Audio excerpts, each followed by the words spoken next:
Hello students, kindly like, share and subscribe to my channel. In today's video we shall be discussing the Anglo-Saxon poetry or the Old English poetry. Henry Sweet, a famous Oxford phonetician, wrote that he would use the term Old English. Since then it has become customary to use the term Old English for the English language spoken and written between 450 AD and 1066 AD, the date of Norman conquest of England. The Old English poetry, that is the English poetry until the end of the 11th century, consists of only 30,000 lines of verse preserved in 4 different manuscripts. The first of these is the Junius manuscripts. In the Bodleian Library, it contains paraphrases from the Bible which are known as Caedmon's poems. Caedmon, according to the Venerable Bede, is the author of the first Christian poetry in English. In his Ecclesiastical History of the English People, Bede tells the story of Caedmon's inspiration, which include 9-line poem known as Caedmon's Hymn. In Book 4, Chapter 24 of his Ecclesia, Bede says that Caedmon, employed as a laborer at the monastery of Whitby, was at a feast one night while a harp was being passed from person to person and the guests were sharing songs. Since Caedmon knew nothing about poetry, he left the party and went out to the stable to tend the cattle. Bede reports that as Caedmon slept, a heavenly figure appeared to him in a vision and told him to sing. When Caedmon complained that he had left the feast because he couldn't sing, the heavenly visitor told him to sing a song of creation. He responded with what is known as Caedmon's Hymn. Now we must praise thee, kingdom of heaven's warden, the Creator's might, and the thoughts of his mind. The style of the verse reveals the use of the same style and meter common to Germanic heroic poetry. Each line of Caedmon's hymn contains 2 half-lines or hemistichas.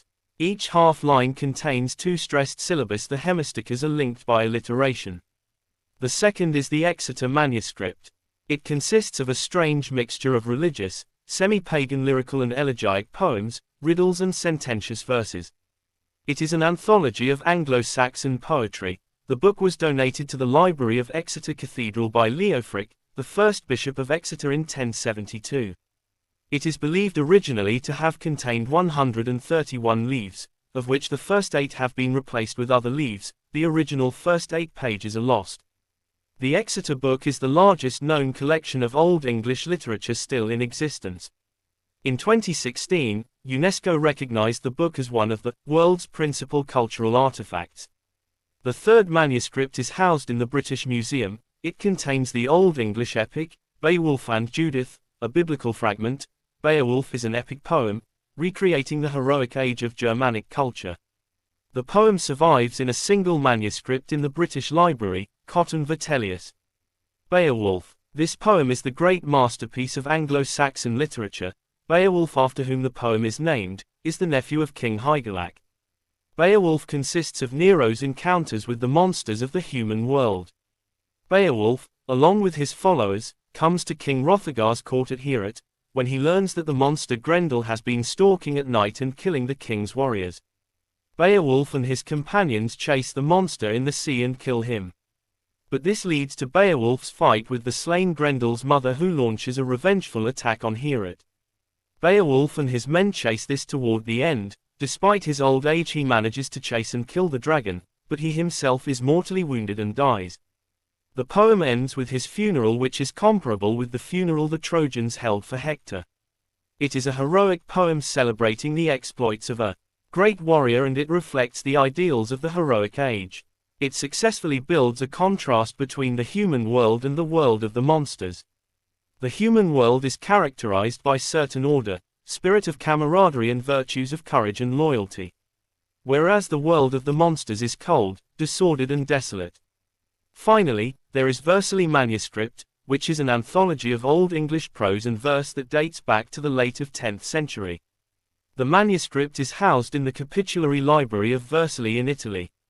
The Christianizing of the Anglo-Saxons began in the late 6th century, when in 596 AD, Pope Gregory the Great sent to England on a special mission led by Augustine.